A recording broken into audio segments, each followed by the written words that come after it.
AP రాష్ట్ర ప్రభుత్వానికి సంబంధించి కూటమిగా ఏర్పడి అధికారం చేపట్టిన తర్వాత ఇటు ఎక్కువ శాతం సీట్లు కైవసం చేసుకున్నటువంటి టీడీపీ నేతలు చాలా మంచిగా ఉన్నారు. తక్కువ శాతం సీట్లు పొందినటువంటి బీజేపీ నేతలు కూడా హ్యాపీగా ఉన్నారు.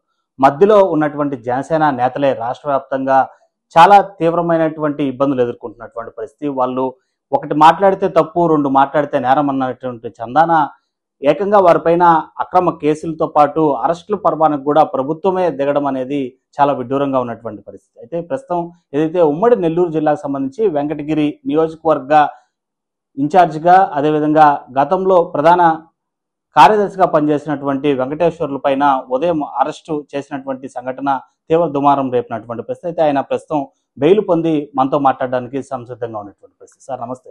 సార్, ఎలా చూడాలంటే రాష్ట్ర వ్యాప్తంగా కూడా అన్ని పార్టీల పరిస్థితి బాగుంది, కూటమిలో ఉన్నటువంటి పరిస్థితులు. సో జనసేన నేతలే ఎక్కువగా ఇబ్బంది పడుతున్నట్లు తెలుస్తుంది. అందులో మీరు కూడా ఇప్పుడు చేరినట్టుగా తెలుస్తుంది, మీరు కూడా అరెస్ట్ అయినటువంటి పరిస్థితి. ఎందుకు ఈ అరెస్ట్కి గల కారణం ఏంటి ప్రధానంగా? మేము ఉమ్మడి కూటమికి మేమంతా కూడా మా కళ్యాణ్ గారి ఆదేశాల ప్రకారం చాలా ప్రాణం పెట్టి చాలా బలంగా పనిచేయడం జరిగింది. ఆ క్రమంలో మేమందరం కూడా తెలుగుదేశం, జనసేన, బీజేపీ 3 పార్టీలు కలిసి పనిచేయటం, వాళ్ళ అధికారంలోకి రావటం, మేమంతా కూడా అధికారంలో ఉన్నప్పుడు కొంత డిస్టర్బెన్స్ అయితే క్రియేట్ అవుతా ఉంది. అది వాస్తవం, ఎవరు నమ్మినా నమ్మకపోయినా. ఆ డిస్టర్బెన్స్ని క్లియర్ చేయాల్సిందని చెప్పి ఆలోచనతో మేమంతా కూడా చాలాసార్లు మా ఆఫీస్ని కలవటం జరిగింది, చెప్పడం కూడా జరిగింది. కానీ మా కోట వినుత గారు ఆమె కేసులో ఇరుక్కొని ఇబ్బంది పడుతుంటే ఆమెకి సపోర్టెడ్గా ఈ విధంగా బొజ్జల సుధీర్ రెడ్డి గారు ఈ విధంగా జనసేన వాళ్ళని ఇబ్బంది పెడుతున్నాడు, ఆయన్ని సస్పెండ్ చేయండి పార్టీ నుంచి. మాకు జనసేనలో ఎవరు చిన్న తప్పు చేసినా క్రమశిక్షణ కమిటీ ద్వారా మాకు ఈ విధంగా సస్పెన్షన్ పంపిస్తున్నారు అని చెప్పి మేము ఆమెకు సపోర్ట్, మా పార్టీ కాబట్టి, మా నాయకురాలు కాబట్టి, మా జనసేన వీర మహిళ కాబట్టి ఆమెకు సపోర్ట్గా మాట్లాడడం జరిగింది.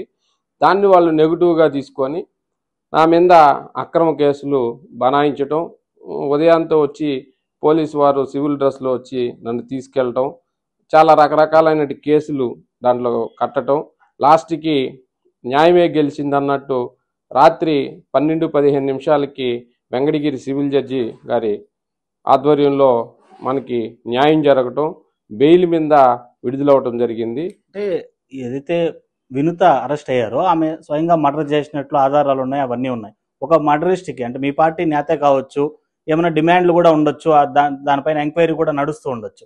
సో ఒక మర్డర్ చేసి ఆల్రెడీ ఒక అరెస్ట్ అయ్యి ఆమె కూడా అరెస్ట్ అయినటువంటి పరిస్థితి. ఆమెకు సపోర్ట్గా మీరు పోస్ట్ చేయడం అనేది ఎంతవరకు కరెక్ట్ అంటారు?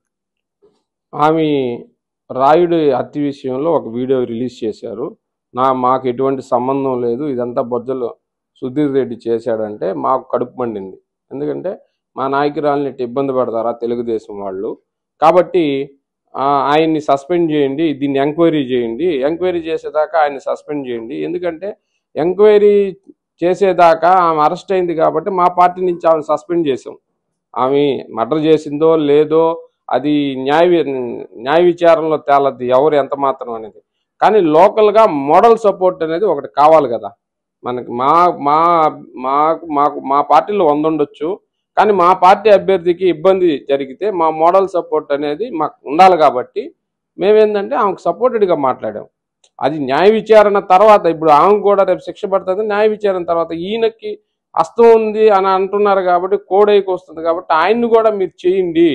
కూటమి స్ఫూర్తి దెబ్బతినకూడదు. పవన్ కళ్యాణ్ గారు ఏదైతే ఒక మంచి విజన్తో వచ్చాడో ఆ విజన్ని మనం ఫుల్ఫిల్ చేసుకుంటాం. కూటమి స్ఫూర్తి దెబ్బతినకూడదు కాబట్టి మనం అందరం కూటమిలో ఎలా ముందు ఎలక్షన్ టైంలో పనిచేసామో రేపు ఎలక్షన్ టైంలో కూడా అదే విధంగా పనిచేయాలనే ఉద్దేశంతోనే, మంచి కోసమే మేము మాట్లాడాం. కానీ ఎక్కడ విమర్శించడం కానీ, ఆయన తిట్టడం కానీ, మా అన్పార్లమెంట్ లాంగ్వేజ్ వాడటం కానీ ఏం జరగలేదు. సో కేవలం మీరు బొజ్జల సుధీర్ రెడ్డి సంబంధించి కూటమి ఎమ్మెల్యేగా ఉన్నటువంటి వ్యక్తిని ప్రశ్నిస్తూ సోషల్ మీడియాలో పోస్ట్ పెట్టినందుకు మాత్రమే మిమ్మల్ని అక్రమ కేసులో అరెస్ట్ చేయడం జరిగిందా? మరేదైనా కారణాలు కూడా ఉన్నాయి? అంతే, సుధీర్ రెడ్డి గారు పెట్టిన ప్రెస్ మీట్ పెట్టామని అదే ముఖ్య కారణం అనుకుంటున్నాను. అదేవిధంగా కొంత డిస్టర్బెన్స్ ఉంది కదా, అది కూటమిలో కొంత డిస్టర్బెన్స్ ఉంది కాబట్టి ఆ డిస్టర్బెన్స్ కొంతమంది సపోర్ట్ చేయటం, నాయకులు కొంతమంది సపోర్ట్ చేయటం వల్ల ఆ నాయకత్వంలో ద్వారా కొంత ఇబ్బందికి గురి చేస్తే అంటే ప్రశ్నించే తత్వం ఏదైతే ఉందో ఆ గొంతును నొక్కేయాలని చెప్పి వాళ్ళు అనుకున్నారు. కానీ లాస్ట్కి సత్యమే జయిత అన్నట్టు సత్యం జయించింది. నాకు బెయిల్ రావటం నేను మంచి పరిణామంగా చూస్తున్నా. సార్, గతంలో చూసాం ఒక ఇన్ఛార్జ్గా మీరు అక్కడ చాలా కష్టపడ్డారు వెంకటగిరి నియోజకవర్గానికి సంబంధించి. అక్కడ మీరే స్వయంగా జనసేనకు సంబంధించి ప్రజారాధన పెట్టుకొని కావచ్చు, అవన్నీ కూడా మీ సొంత ఖర్చులతో అక్కడ డెవలప్మెంట్స్ అన్ని కూడా చేసినటువంటి పరిస్థితి. సో మొన్న వినుత పరిస్థితి అలా జరిగింది. సో ఇవాళ మీ పరిస్థితి ఇక్కడ అరెస్ట్ అయినటువంటి పరిస్థితి. నెల్లూరు జిల్లా అనే కాదు, రాష్ట్ర వ్యాప్తంగా జన సైనికుల పరిస్థితి ఇలాగానే మారింది. సో ఎలా ఉండబోతుంది ముందు మీ ఆలోచన ఏంటి? మీ అసలు జనసేన అధినేత పవన్ కళ్యాణ్ దీనిపైన ఏమన్నా దృష్టి సాధించేటువంటి పరిస్థితి ఉందా లేదా? ఖచ్చితంగా కొన్ని పవన్ కళ్యాణ్ గారి దృష్టికి పోవని అనుకుంటున్నాను. ఖచ్చితంగా మేమందరం కూడా జనసేన పార్టీలో టికెట్లు ఆశించిన వాళ్ళమే, పోటీ చేయాలని చెప్పి అన్ని రకాల కష్టపడ్డ వాళ్ళమే.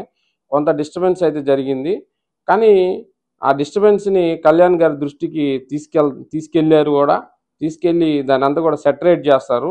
కాబట్టి ఖచ్చితంగా కొంత రాజకీయాల్లో మనం వెయిట్ చేయాలి. కాబట్టి రాజకీయాల్లో మేము వెయిట్ చేస్తూనే ఉన్నాం. ఏంటంటే కూటమి స్ఫూర్తి మెయిన్ దెబ్బతినకూడదు అనే ఉద్దేశంతోనే మేమందరం కూడా పవన్ కళ్యాణ్ గారి ఆశయాలు, భావజాలాలను నచ్చి వచ్చాం. కాబట్టి ఆయనకి మచ్చ రాకూడదు, ఆయన ఎన్నుకున్నటువంటి విధానానికి మచ్చ రాకూడదు అనే చెప్తున్నాం. కానీ మేము పార్టీకి వీర విధేయులుగా పనిచేస్తాం. పదవులున్నా లేకపోయినా మాకు కావాల్సింది రాష్ట్ర శ్రేయస్సు, మా నియోజకవర్గ ప్రజల యొక్క శ్రేయస్సు, మా కార్యకర్తలు మా కోసం నమ్మి పార్టీలోకి వచ్చినటువంటి వాళ్ళ శ్రేయస్సు కావాలి. కాబట్టి దానికే మేము మమ్మల్ని పిలిచి మాట్లాడటం లేదు. కాబట్టి సోషల్ మీడియా ద్వారా కొంత బయటికి వెళ్తుంది. అంతేగాని మేమంతా కూడా నాయకత్వంలో అయితే ఐక్యతగానే ఉన్నాం. కానీ కొన్ని నియోజకవర్గాలు అలా జరుగుతుంది. దాన్ని కళ్యాణ్ గారు దీపావళి వెళ్ళిన తర్వాత సెటరేట్ చేస్తున్నారు.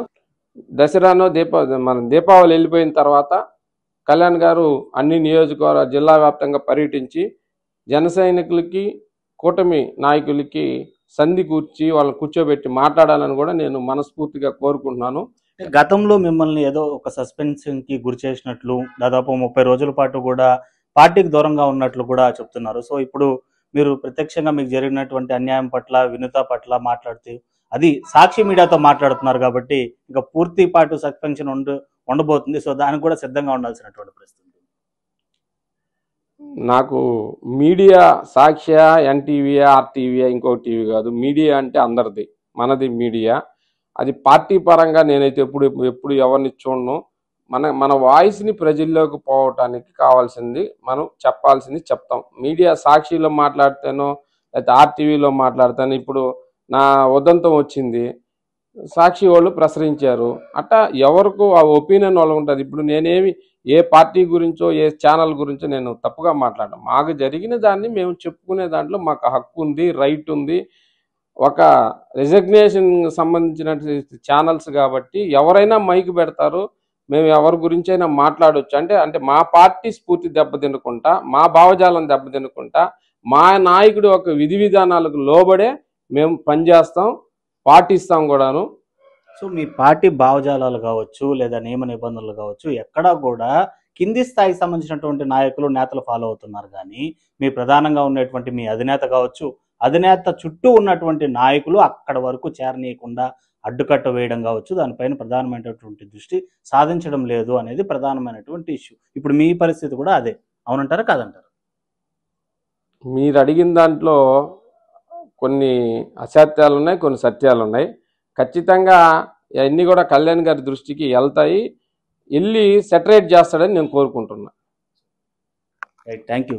సో అది మొత్తం మీద తన అక్రమ అరెస్టుకు సంబంధించి ఏదైతే జరిగినటువంటి అన్యాయం పట్ల కేవలం కూటమిలో ఉండేటువంటి ఒక ఎమ్మెల్యేని నిలదీయడం వల్లే తనపైన అక్రమ కేసు బనాయించారని చెప్పి, సో దానిపైన న్యాయ పోరాటం చేస్తూ కూడా న్యాయస్థానం తనకు బెయిల్ మంజూరు చేయడం సంతోషాన్ని ఇచ్చింది. అయితే వీటన్నిటి పరిస్థితులను అధినేత అయినటువంటి పవన్ కళ్యాణ్ దృష్టికి చేరేసేటువంటి పరిస్థితులు కనపడడం లేదు. అందుకు అడ్డుకట్టుగా నిలుస్తున్నటువంటి వ్యక్తులు జరిగితే ఆయన ద్వారా విషయం వరకు చేరవేస్తే కనుక తమకు న్యాయం జరుగుతుందని చెప్పి కూడా చెప్పుకొస్తున్నారు. అయితే ఇలాంటి పరిస్థితులు జనసేన సంబంధించినటువంటి పార్టీకి సంబంధించినటువంటి నాయకులు జరుగుతున్నటువంటి అన్యాయం కావచ్చు, ఉమ్మడి నెల్లూరు జిల్లాలో జనసేన పార్టీ చనిపోకుండా ఉండాలి అంటే మాత్రం పవన్ కళ్యాణ్ వెంటనే స్పందించాలని చెప్పి కూడా గూడూరు వెంకటేశ్వర్లు అయితే మాత్రం జనసేన అధినేత పవన్ కళ్యాణ్ని డైరెక్ట్గా కోరుతున్నటువంటి పరిస్థితి చాలా స్పష్టంగా కనిపిస్తుంది.